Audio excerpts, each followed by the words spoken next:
We'll start in about 30 seconds. Welcome to today's Ethnic Media Services Zoom News Conference. Today, supported by a generous grant from Blue Shield of California Foundation, which really has taken the lead in supporting work on domestic violence.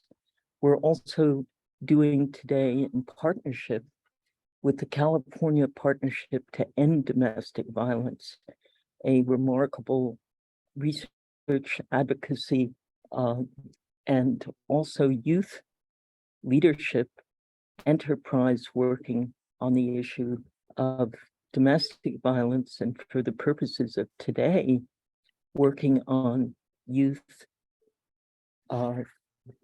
partner violence.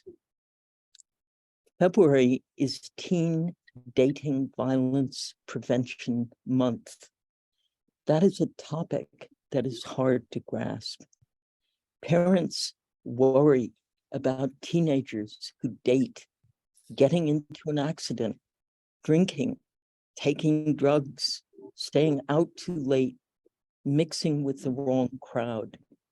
But violence, 1 out of 12 adolescents experience physical or sexual dating violence, according to the Centers for Disease Control and Prevention. And we will send you their latest updated figures in the collateral. With girls and young people who identify LGBTQ, there is an even higher rate. This means young people bullying, intimidating, abusing, humiliating, and hurting each other while out on a date to have fun. The consequences can be serious and long-lasting, setting the stage for future relationship problems, the CDC reports. EMS asked the California Partnership to End Domestic Violence to introduce us to some young people who could help shed light on this phenomenon. All are members of the Partnership's Youth Commission, which is dedicated to preventing dating violence and educating young people about what healthy relationships involve. Our speakers who represent youth include Maya Lucia Henry and Anna Campos, both of whom will speak on video due to last-minute scheduling conflicts at their schools. Arman Sharma, who will be joining us on Zoom, and a fourth student, Isha Raheja, who wrote a short essay, which we will share as part of our collateral and which can be published. We're also joined by 2 adult speakers who are working on the front lines of domestic violence. Megan Tanahashi, who is communications analyst for the partnership, and Candy Lewis, executive director of Positive Results Center and a member of the Civil and Human Rights Commission of Los Angeles City. We will open the conference to Q&A at the conclusion of the formal presentations. We ask our speakers who aren't on video, I'm afraid some of the youth speakers spoke a little quickly, but we ask you to speak slowly so our interpreters in Spanish, Mandarin, and Korean can follow. And we ask reporters, please enter questions in the chat. We'll be sending a video of today's briefing and expanded bios with contact information for our speakers to all participants, and anyone who is anxious to reach the youth speakers should contact Megan Tanahashi directly, and you can also contact me. And now for our opening speaker, Megan Tanahashi, communications analyst at the California Partnership to End Domestic Violence, who's going to talk about the role of young people in addressing teen violence teen dating violence mitigation. It is still a difficult term for me to realize that it is at such a level that it, excuse me, actually has a descriptive term. So, Megan, thank you for opening this topic up to us. Sure. Thanks so much, Sandy, for inviting me to be here. I hope there's not too much background noise. But as Sandy said, my name is Megan Tanahashi. My pronouns are she, her, and hers. I'm coming to you today. You have to speak a little more slowly, Megan. Okay, yes. From the ancestral and current day homelands of the Nisenan people in a Starbucks today, also known as the Sacramento area. I'm a strategic communications analyst for the California Partnership to End Domestic Violence, also known as simply the Partnership. In my role, I help support our organization's communication strategies, but one of my primary focuses is on our media advocacy, which is why Ethnic Media Services is such a fabulous partner for us to have. So thanks again for having me here. The Partnership is a coalition of domestic violence organizations and allied community partners, along with survivors, working to prevent and end domestic violence in California. We are part of a larger network of coalitions across the nation, and each state and territory has its own coalition. So I know there's some national reporters here. I'd be happy to put you in touch with some of the other coalitions if you are so inclined. But as Sandy said, I'm here to speak a little bit around the background of what the Partnership is doing with youth and why it's so important to our work. And as Sandy said, as well, every February is Teen Dating Violence Awareness and Prevention Month, also commonly known as TDVAM. It is nationally recognized every year. And this is a prominent campaign time for our organization and the movement to end domestic violence as a whole. And a little bit about the work that we do for our campaign here in California. My first year working on this campaign was in 2021. And this is when we first began our Youth Advisory Committee for TDVAM. It was the first year that we needed to organize this event remotely due to COVID. And so there were a lot of unknowns. And this is ultimately what led us to working with youth and seeking their advice directly from both past experience organizing this event pre-pandemic, as well as being unsure on what strategies would resonate with youth who are currently experiencing a pandemic. We took a chance and we asked youth directly for their advice, and we've done so ever since. A value that we often use in our communications work is passing the mic. And this is our way of saying that we amplify authentic messengers. It's valuable to have youth lead on speaking on this issue because youth today are able to give you an inside peek as to what relationships, both intimate and with their friends and peers, look like today. Social media, a tenuous political climate, and an unprecedented pandemic have created a completely new landscape that teens have to navigate today. And it's completely different from even what I had to navigate 10 years ago. And I'm sure many of the adults here today had to experience. Thank you so much. Youth are the best messengers, not only to their peers, but they can also easily relate to legislators. Sorry, these are our two main audiences for Teen Dating Violence Awareness and Prevention Month.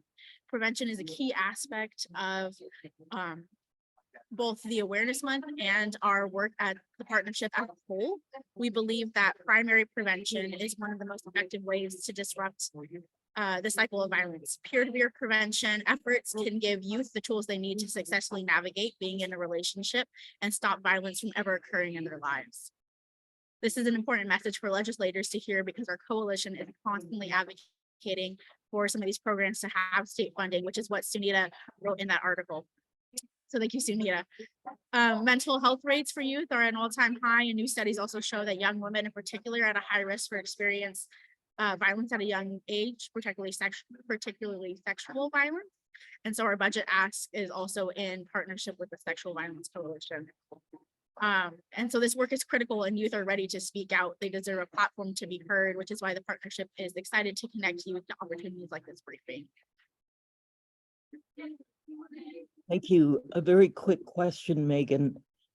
when you were growing up, when you were coming of age in high school, were there active youth involved in dedicated to preventing teen dating violence?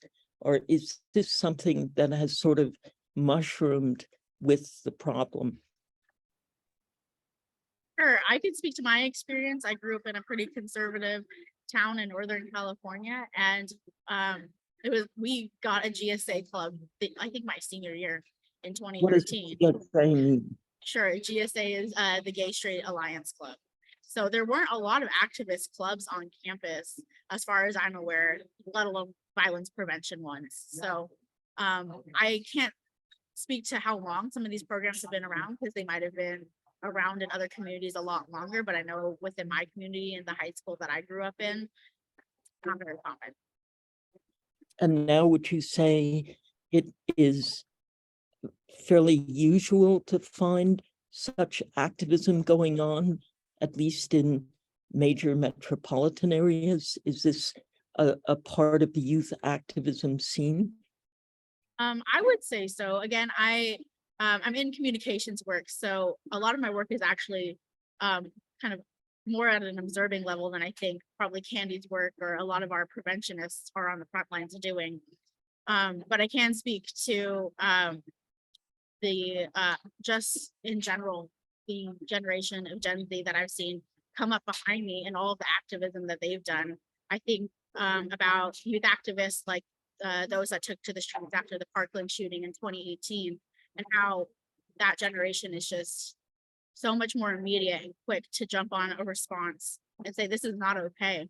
And a lot of those youth now, I think, are organizing and running for office. So I think it is a lot more common to see clubs like a Gay Straight Alliance or a feminist club, gender equity club pop up around a lot of the more metropolitan areas. But I know that my first exposure to clubs like that wasn't until I was in college. So just a little inside scoop there. Well, we're going to start with our first student speaker, who is Anna Campos, and she will be speaking about her experience as a survivor of intimate partnership violence. And I think you'll find her fascinating. We unfortunately don't have the advantage of being able to ask her directly questions, but we can send her questions on the chat, which I do believe she'll be happy to address later. So Jessica, can you cue up Anna? I'm Anna Campos. I am 17 years old and I live in Orange County, California. I got into this work because I myself am a survivor of domestic partner violence, and I thought it was super important to get help and help other people around me and people that need help, because some people can't help themselves. So I think it's important for all of us to do our part to help each other, because we're all living on this earth together. I had been in that relationship with my partner, and it was toxic, and I did not see the red flags. I was blinded by fake love, and I thought what was happening was okay, and it clearly wasn't, because my sister had been there to tell me, hey, this is not normal, this is not healthy, this is not okay. And some of the red flags that I was constantly ignoring were like he was very manipulative. He would constantly check my phone without my permission, and just be angry over the smallest things. And those are all red flags that I should have seen, but I thought, oh, he just cares. He is actually he just likes me. It's fine. But it's not fine, because those are toxic things that lead to even bigger things, as a lot of people know. And I think part of the reason why so much domestic violence happens in teens is because they don't know what the red flags or the green flags are. And if it's not taught at home, or if it's not taught in schools, how are they supposed to know? Because a lot of kids get their information from social media, and social media is, as we all know, not the best place to get information for a lot of things, because it romanticizes a lot of abuse, and movies and stuff like that, like, romanticize rape, and that's not okay. And if it's not being taught at home, then they're just gonna think social media is what real life is, but it's not. Another example of social media not being real is you could see a couple's post and it seems super happy, but it's not. That's not what the reality is. And a lot of people just think, oh, well, I'd rather be loved than have, like, at least I'm getting some sort of love instead of no love. But that's not healthy either, because not all love is love. Like, it's not what you think it is. And I think having education at school regarding what the green flags are and what the red flags are is so crucial and so important for the kids' lives and for their relationships going forth, because school is where everyone is mandated to go. And if we don't start at school, where are they going to start? Where are they going to get their information? And those young kids grow up to be older adults and can continue this cycle of abuse that needs to have a stop when they're young. My sister was a big part of the reason why I came to realize that this relationship I was in was not healthy. And I think it's so important, so crucial for kids and teens to have that space and have that person to be able to talk to, such as, like my sister, like a family member or a trusted adult, or a counselor at their school if they don't trust their adult. Which is why it's also really important to train counselors on how to deal with this topic that's being brought up, and to trust and to train other adults as well to be able to help these situations. I certainly see that young men do think women and young girls are not as good as them. I think there's definitely this superiority that they feel in themselves, and that's totally not okay. And I see that with kids at our school, kids outside of school, and I think that's also like a root of society and them society putting pressure on them as well to be the masculine one, or to have like super big like ego, stuff like that. And I think, and another like trait that society is like pushing on them is to be the like dominant one. And for people to like assert their dominance, they could think of that as through violence, because it could be like one versus the other. So I think that's also a reason that it could be happening, like domestic violence could be happening with other youth as well. Who knows better to talk to youth about certain problems other than other youth? I think talking peer to peer, it's a lot easier, and I feel like the ideas are more welcomed instead of it coming from an adult. So I think it is effective, and more people do need to be educated about it, because I know a lot of people don't even know what teen dating violence is. A lot of people think it's just physical, but it's mental, psychological, and so many other ways. And I think not a lot of people know about that. So I think youth speaking up about like our problems is really effective. I currently go to therapy. I have been going to therapy for almost 2 years. And I think having that's another additional safe space apart from my sister, having an adult and a licensed therapist and someone who's trained to like talk about this with me was really good because she helped me better understand the situation, and I blamed it a lot on myself. I said I should have seen it. It was my fault, but it wasn't my fault. And I think my therapist really helped me get through that. And it does have lasting effects because still to this day, I get reminded of what happened just through like pictures on like my camera roll or something like that, or stuff like that. But yeah, it definitely did have a lasting effect until now. But yeah, I got over it by the help of my therapist.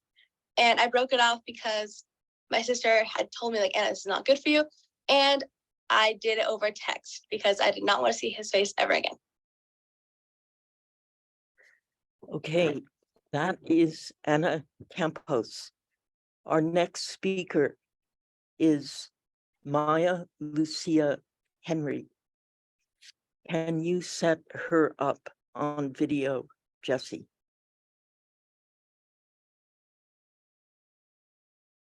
I'm Maya Henry. I use she, they pronouns, and I'm currently 16 and a junior in high school in Los Angeles.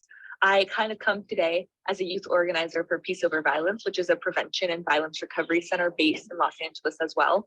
And I really first got my start in this work through the GSA network and through advocating for LGBTQ+ rights and empowerment.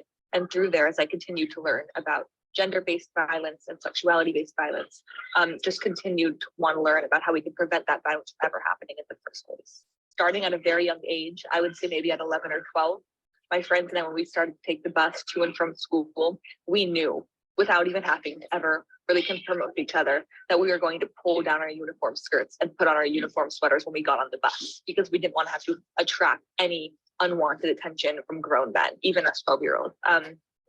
Even now, if I'm going out with friends, I at all times have the location of at least 7 of my friends.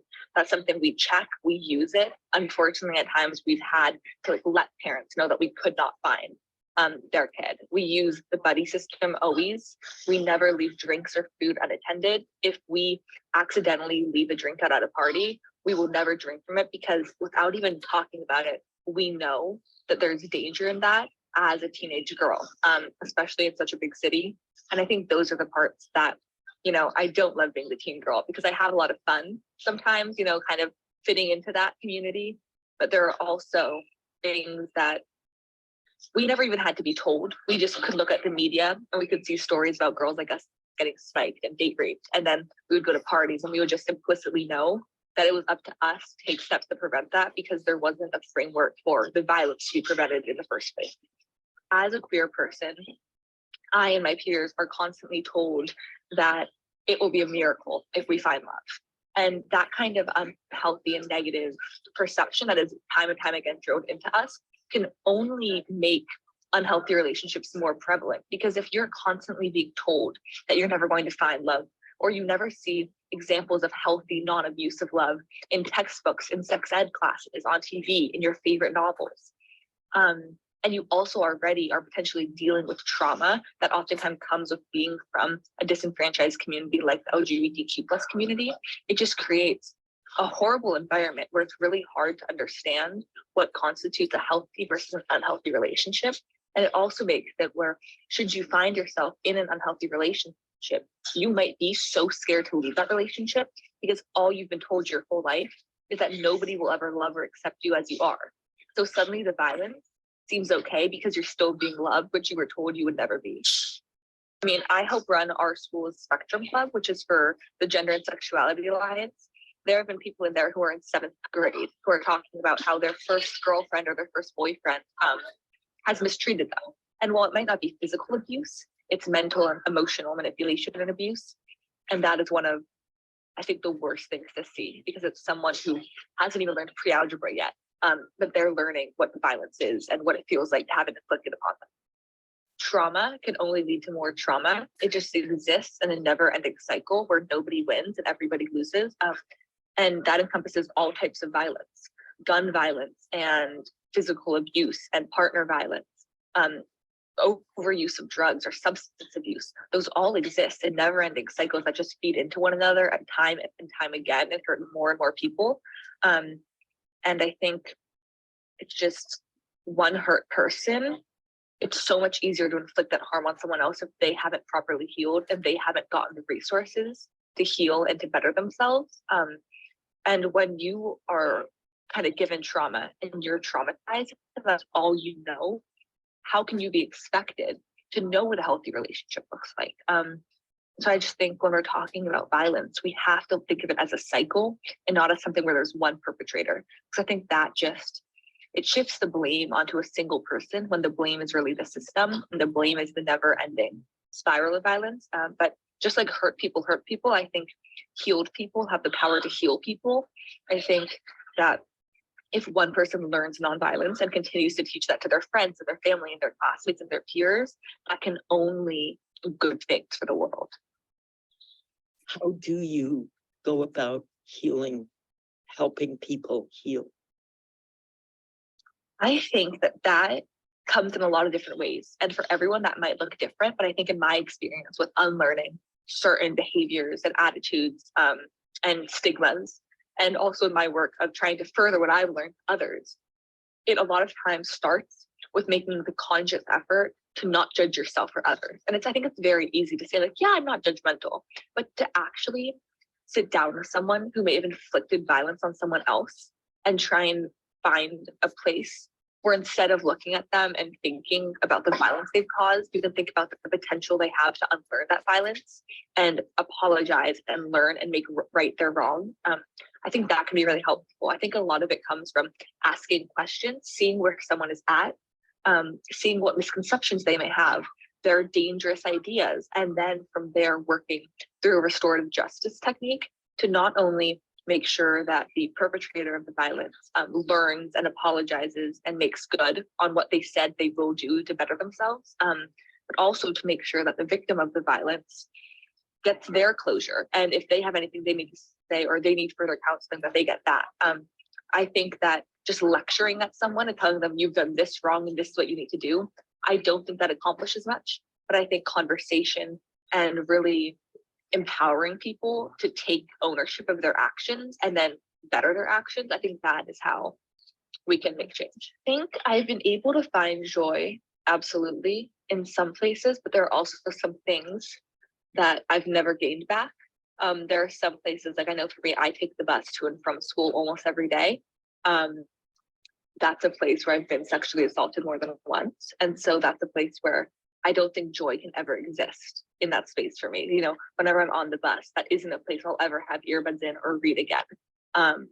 That's a place where when I go on the bus and I'm not in my uniform, I make sure to always have some sort of wrapper cardigan, if any like cleavage would be otherwise. And I absolutely have found joy in like amazing and supportive friends and in other places where I do feel very safe and comforted. But I think that the thing about violence is that it robs you of your innocence forever. And I don't know if that's something that you can ever really give back or take back. And I hope one day that'll happen. But, you know, there are certain people who I can no longer ever truly feel fully safe around. There are certain places where that's the same.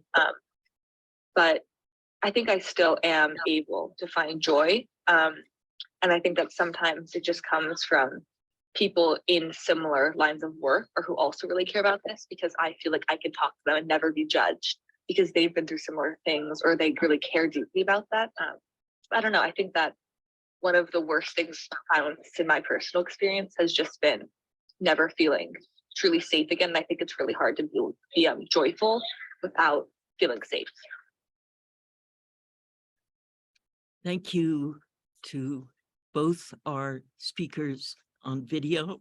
And now we're very pleased to be able to welcome a student on the Zoom. It almost feels like in person. I want to thank Arman Sharma for being able to navigate your school curriculum and be able to speak and join us on the conference.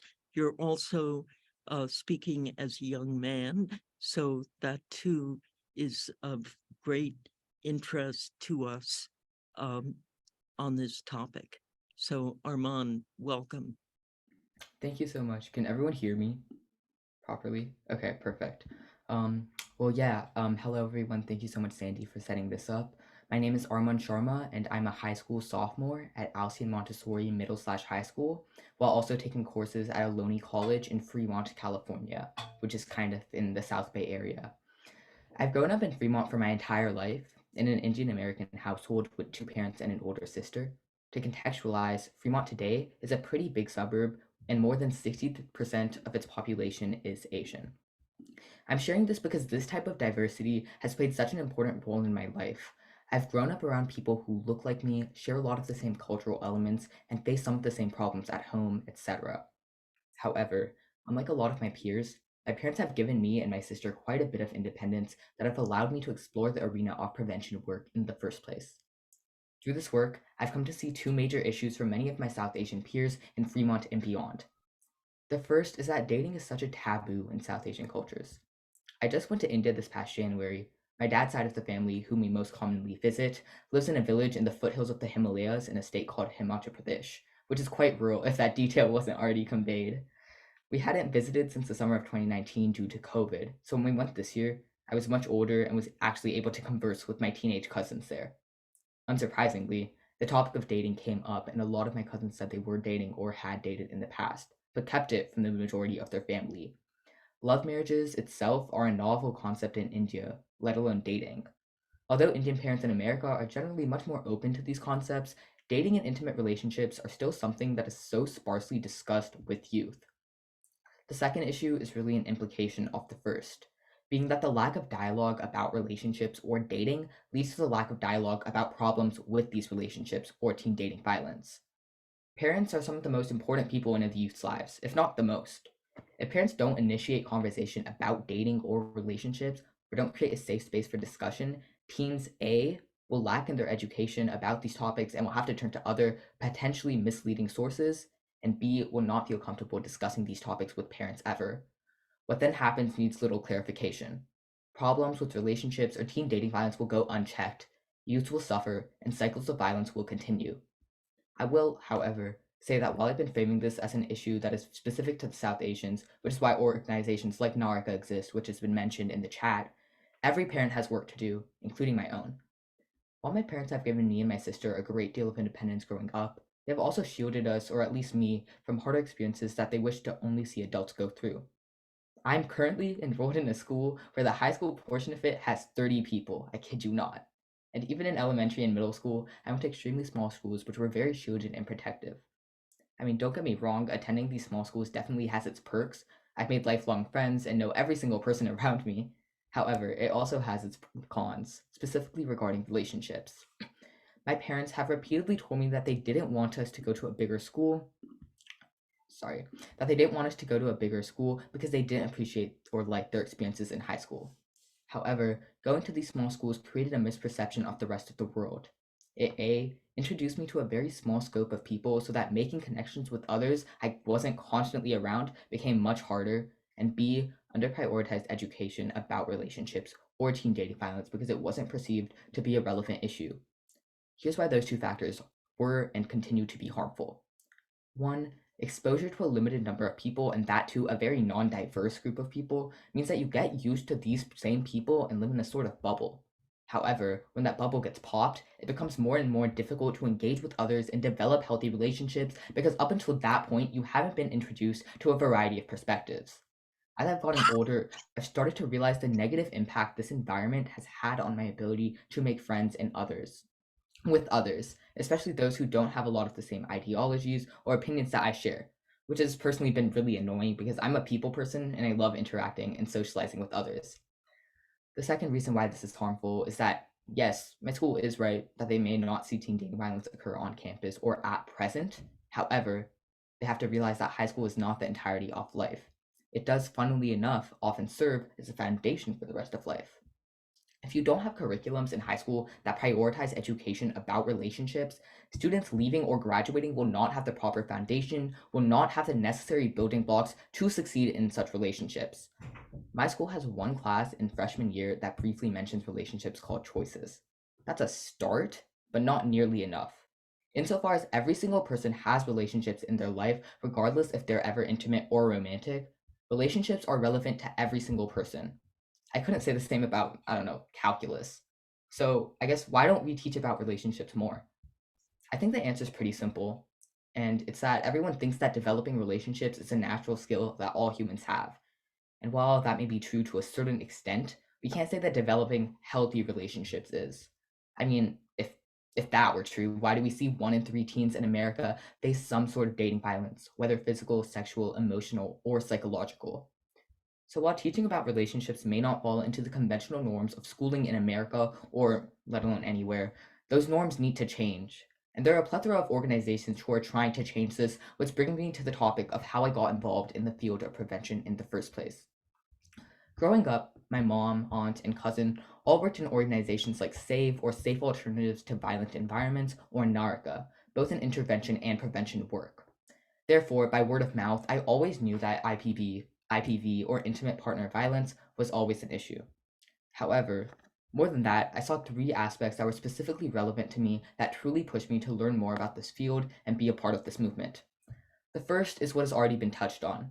I'm a people person, so learning how to develop healthy relationships for myself and others has always been something that I found particularly important. The second is that our generation faces unique factors such as the growing influence of media or worsening mental health crises, that are fueling higher rates of teen dating violence, which is why the CDC report released just in the past month finds that the rate of teen dating violence are much higher than seen before. The third is the lack of diversity in the field. Prevention and intervention work is, let's face it, extremely gendered. You rarely see males in the field, which I find to be absurd and a major problem in itself. These 3 factors are what initially pushed me to become a youth leader of Team Stronger Than You Think, or STYT, under parent organization SAVE, which serves as both a prevention and intervention organization. However, before fully diverging, I want to discuss these last 2 factors in greater depth. In my speech at the Orange Day rally this past month, I don't know who all watched it, I used COVID and the vaccine as an analogy for teen dating violence and prevention. Just as COVID has been evolving with all its new variants, teen dating violence has been as well. I found this point to be particularly interesting because it stresses the unique need for increased advocacy and support right now. The mental health of the majority of youth in the Bay Area and in America generally has been deteriorating at faster rates than ever. The pandemic and quarantine only helped speed up this process, with higher rates of depression and anxiety experienced among these youth. This is devastating because the implication of poor mental health, including low self-esteem and feelings of loneliness, all serve as risk factors for becoming a perpetrator of dating violence or becoming vulnerable to such violence. So while we may not consider COVID as a threat anymore, the mental health crisis which it contributed to surely is. We scrambled for a vaccine, so we should be scrambling for more prevention. Additionally, the growing influence of unregulated social media and media in general is posing a greater threat to youth with each passing day. We all know that this generation cannot go without the use of a device for an hour, let alone a day. A vast majority of time spent on devices is on social media apps like Instagram, which often glorify romantic and intimate relationships and create misconceptions that youth hang onto, like has been touched about. Not only this, but social media literally is a platform where perpetrators of violence or predators have easy access to a whole lot of youth, another problem that is emerging uniquely today. Netflix even has movies like 365 Days, which quite literally romanticize rape. We may be a society that values freedom of speech or the lack of regulations on media platforms or the internet. However, we can't just sit idly by and watch our youth get hurt by these platforms and say, oh well, there's nothing we can do about it now. No, there literally is. It's called prevention. Prevention means education in schools about relationships, healthy relationships. Prevention means funding mental health care and increasing access to underprioritized communities. Prevention means funding for targeted, innovative programs that work with specific communities that help resolve unique issues regarding dating and dating violence. And prevention means finally prioritizing underfunded areas where prevention programs are less robust and overlooked. Armand, you are a fantastic speaker. I just have to say, do you want to wrap up with your final thought? Because we're running short on time. Yeah, of course. So I was getting to my final thought. Yeah. If I could just briefly talk about diversity, it's just something that I want to discuss a little further, simply because of how little it's been discussed previously. So teen dating violence, as we should all know, is not something that affects only one group. It can affect everyone, including men. And in fact, marginalized groups like the LGBTQ plus community often experience much higher rates of such violence. But we're seeing so little representation in this field, and it makes no sense because we can't attempt to solve a problem that affects everyone if everyone isn't involved to stop it. Therefore, it may be a cliche to say that injustice for some is an injustice for all, but that's simply the truth. So as long as we continue to see the same groups represented in the movement against intimate partner violence, we'll never achieve progress to the extent that we desire to and that we need to, which is why I'm speaking here today. Thank you. That was just an extraordinary combination of very sharp analysis and personal experience. Thank you so much for Yeah, of that. course. Sorry for running over time. Oh, and it's okay. I'm going to hold off on Q&A for our final speaker and then leave the remaining time for Q&A for both you and her. Let me now introduce Kendi Lewis, Executive Director of Positive Results Center in Los Angeles and a member of that city's Civil and Human Rights Commission. I'm so glad to have you as our final speaker on this because, you know, as a parent and grandparent, I'm sitting here thinking, what can all of us do to address this real, almost invisible and rarely discussed topic affecting our kids? So thank you, Ms. Lewis. Thank you, Sandy, for the invitation. And it is so important that we're having this conversation. I want to thank all of the reporters for being here today, and I hope you can hear me clearly. So I am the CEO of Positive Results Center, and we address trauma revolving around intimate partner violence, sexual assault, and bullying. And I think it's critical that we really look at the fact that we're not having the conversations at home. Violence and abuse begins in the womb. And when we are not having, I think one second. My computer became unplugged. So when we're not having conversations at home about healthy relationships, and mainly because parents are so concerned that if we talk about healthy relationships, we're giving our children permission to have a relationship. But when we don't bring up the conversation, children are left to look at their environment. And if a family is having an unhealthy relationship, that child will assume that this is normal. And so it will go into their relationship. Most of the time when we see violent, abusive relationships, we'll see it at home, we'll see it with our siblings and their relationships, and we will model that relationship as well.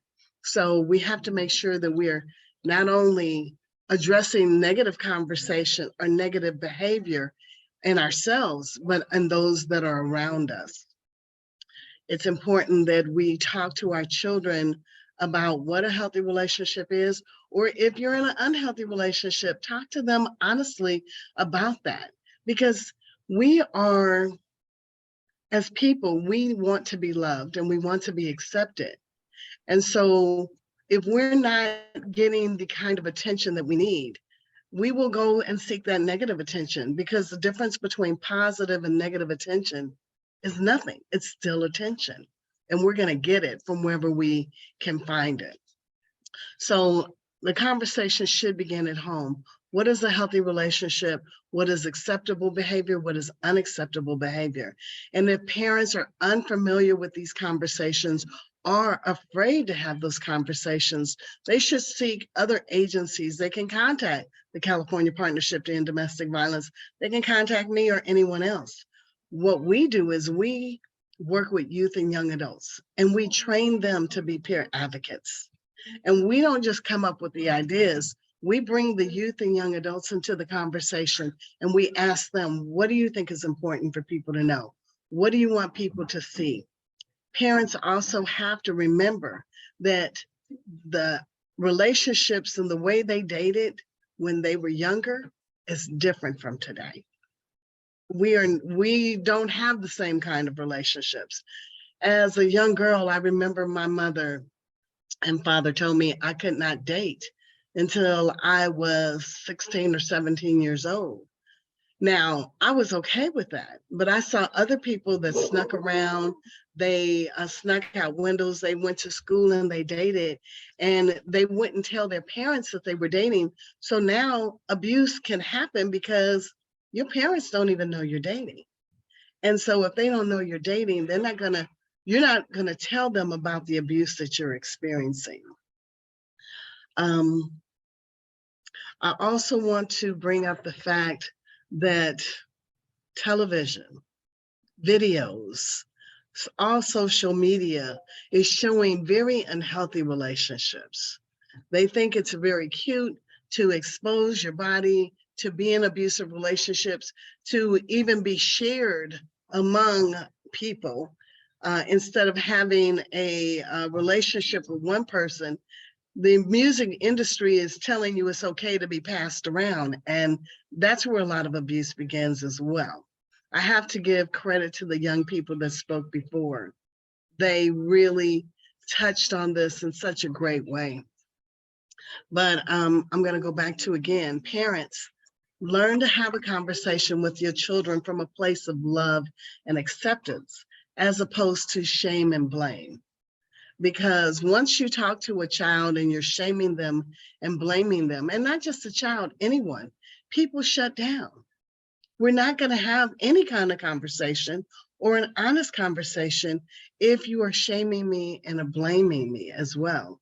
And that is what happens a lot of times in abusive relationships, that shame and blame, and making the person who is being abused feel like it is their fault, when it is never, ever their fault. Even if you don't know the signs or you know the signs, it is not your fault that you're in an abusive relationship. It's about power and control. And you don't have to be of a certain size, of a certain, have a certain financial background, ethnicity, or gender to be the person that is the most empowered or that has the most control. So be aware of that. And then also, especially since, I'm gonna say since I was young. When I was young, there was always someone at home. Now, especially because of COVID, we didn't just walk through one pandemic, we walked through 5 pandemics. The pandemic of COVID, the pandemic of sexual assault, the pandemic of domestic violence, the pandemic of economic disparity and housing insecurity. And so now parents have to go to work and maybe work 2 or 3 or 4 jobs. And so our children don't have the same opportunity to speak with a trusted adult. And let me just say this, sometimes trusted adults, and I'm not necessarily talking about families or our parents, but sometimes a trusted adult is not a trusted adult. It's very difficult to find a trusted adult that not only is trusted, but has time and bandwidth to have the conversation with you. So because the parents aren't at home, or maybe they're home and they're working, they don't have an opportunity to really stop and talk to their kids. But I'm going to encourage every parent to set aside some time, just like you have date night with your partner, have time with your child, have a date day or a date time when you, even if you're coming home from work, spend 15 minutes just to ask them honestly, how was their day, and listen attentively. Don't do 2 and 3 and 4 other things while you're talking to your child. Your child really wants to know that you care. Because if you don't take the time to talk to your child, someone else will. And that other person may not have their best interests at heart. That other person could be the abuser. Thank you very much, Candy Lewis. A number of questions in the chat, and thank you to all of you who have responded. Megan, thank you for all your responses in the chat. I have a question that sort of reflects a lot of the questions in the chat for Armand. Armand, you speak a lot about the importance of communication, which echoes very much what Condi Lewis is saying. Communication is key to developing healthy relationships. And if there isn't real communication, then it's hard to know what's going wrong. And as Anna said, what the red flags are. If she hadn't had her sister communicating with her, she might still be in this very destructive relationship. You've also said that you have friends who, unlike you, do not have parents where they feel they can confide their problems about relationships.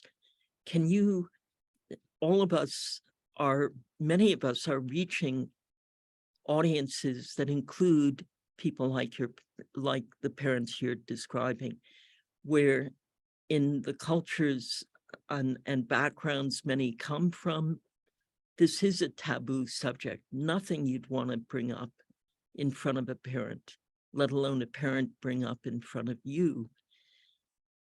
What can you advise us as media reaching audiences for whom this is a very difficult subject?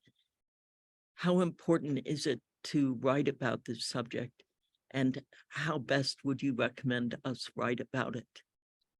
Yeah, of course. I think what I would mainly say to that is that we have to frame it to the parents as an issue to their child's safety, because that's truly what it is. A lot of times right now, like in American culture, you see dating is like extremely prevalent, while dating might not be as much of a concept in India, like I discussed briefly.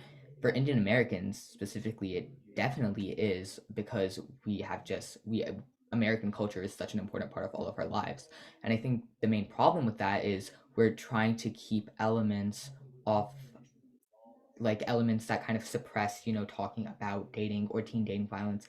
And that's really harmful because you won't be able to open dialogue. So I think parents, especially South Asian parents, need to understand that dating is something that could potentially be inevitable, or just forming any sort of types of these intimate relationships. I mean, while it may not be immediate, while it may not be in high school, most people are likely to go into intimate relationships at one point. So I think we have to make sure that parents know that no matter what, insofar as you're going into these relationships, the most important thing you can do, since you can't prevent it, is making sure that your children are safe. And that's where education about relationships and teen dating violence comes in, because I'm sure parents would rather have safe children in relationships than like unsafe children in these relationships, or more so, children in safe relationships rather than unsafe relationships. So how do you structure courses in school that help young people know what is required in building healthy relationships? What relationships that you may have with your parent or with your sibling, let alone somebody you want to have as an intimate partner. Relationships are not a topic in the school curriculum. Sex education is.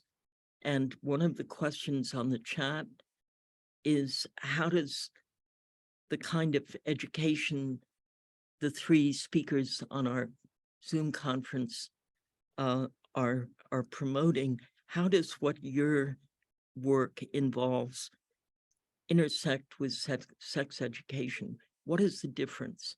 Maybe we could start with Megan and then ask Ms. Lewis, and then end with you, Armand.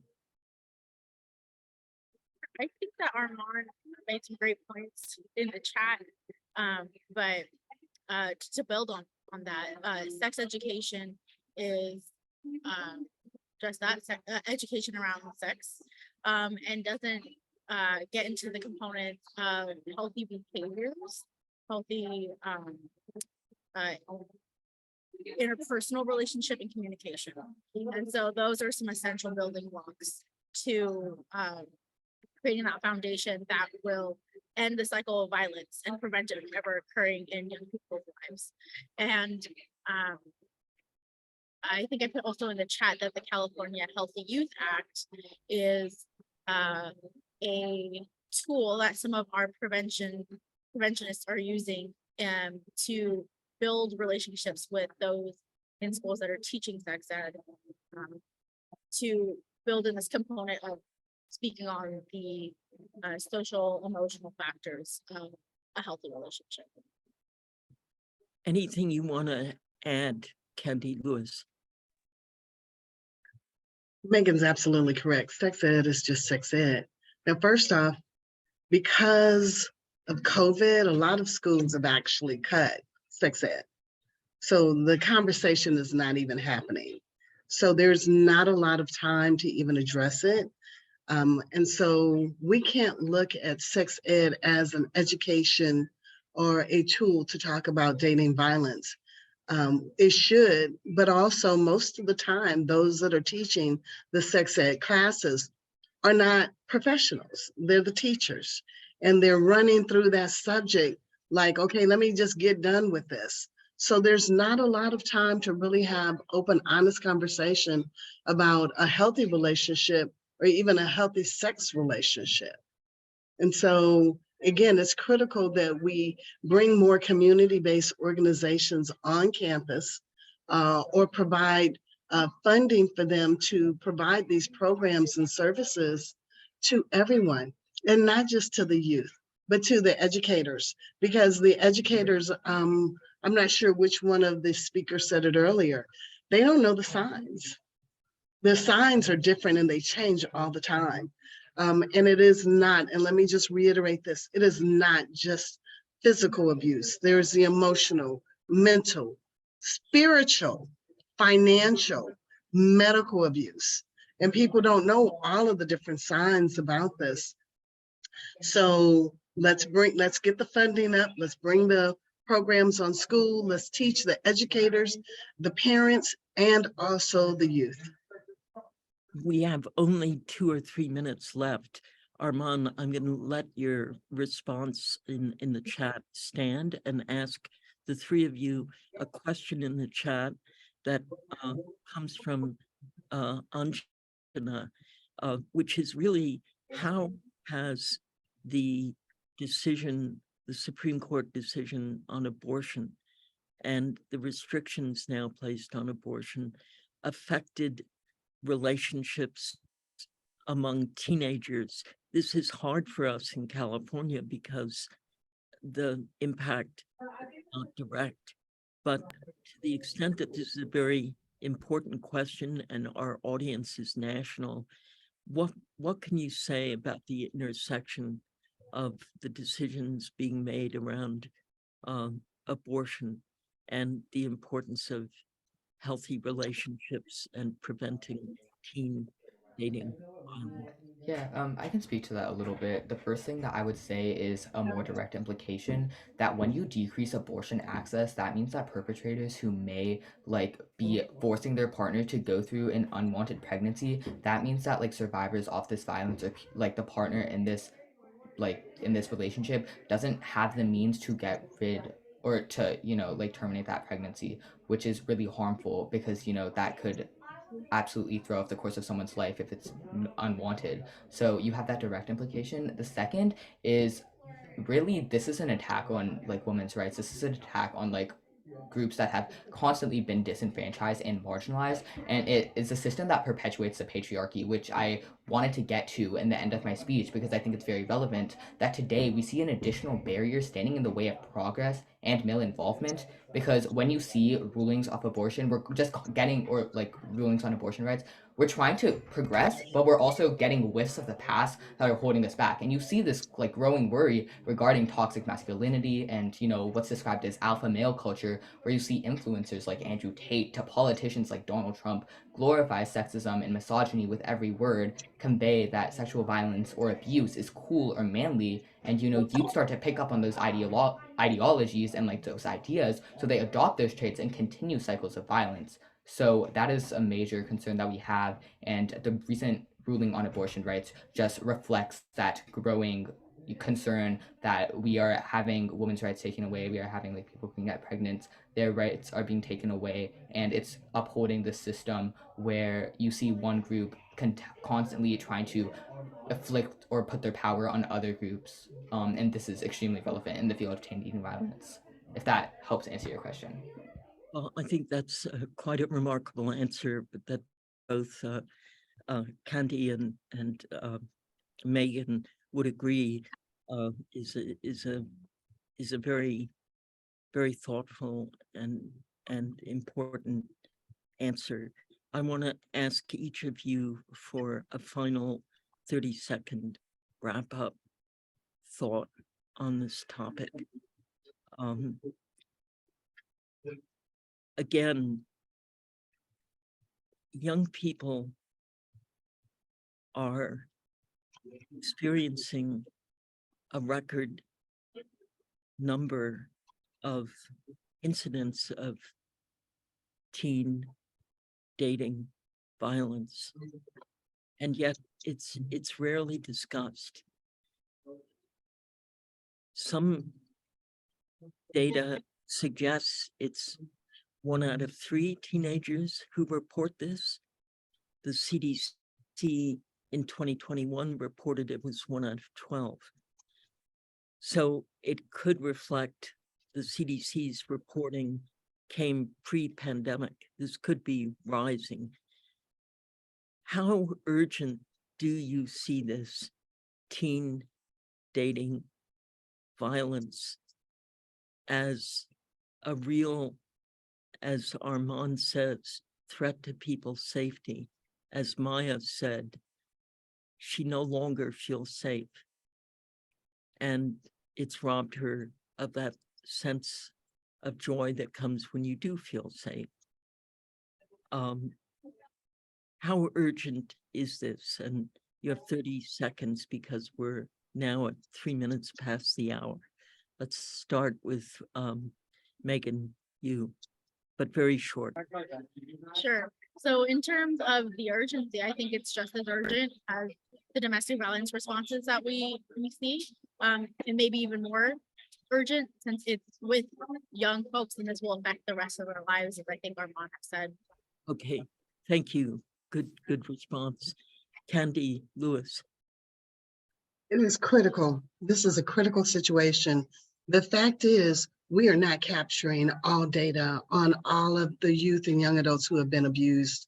These are only reported. So when you see statistics, these are only people that have reported it. But given the fact that people are shamed and blamed, they feel isolated and afraid to report, you're not going to see the total number. Some of the statistics that I have personally been able to track in the work that I do here in Los Angeles, we're finding that 1 in 2 girls have been physically, sexually, or emotionally abused, and that 1 in 3 boys has as well. And boys are less likely to state that they've been abused. Thank you. Armand, we are so pleased to have you join the conference. You get the last word. You yourself have not experienced this directly, but you have dedicated a great deal of your time and intellect and emotional energy to this topic. How urgent is this topic? Yeah, of course. I think this topic is extremely urgent just because of how many other factors it implements. You see studies from like a plethora of studies showing that people who encounter any sort of intimate partner violence have a 30% or higher risk of a heart attack later on. You see rates of suicide following that skyrocket. You have all of these physical health implications that we would normally treat as a public health crisis, but we don't treat teen dating violence in that same way, which is a shame because I mean, it leads to all of these negative effects. It leads to people, as Maya, I believe, said, being stripped of their innocence and being stripped of their childhood and joy. That's devastating, and it's affecting a lot of communities, certain communities even more, and we don't see politicians, we don't see legislators, we don't see the vast majority of the public putting enough time or thought into this issue, putting enough support into this issue. So I definitely think it's a very important issue because of all of the negative implications it has on youth health, and it needs to be prioritized right now. Thank you so much. It's been a very compelling and disturbing hour, and it implicates all of us. So my thanks to our media for giving us a platform for exploring these issues, and thanks to the interpreters. Thanks to you all. Our conference now is closed.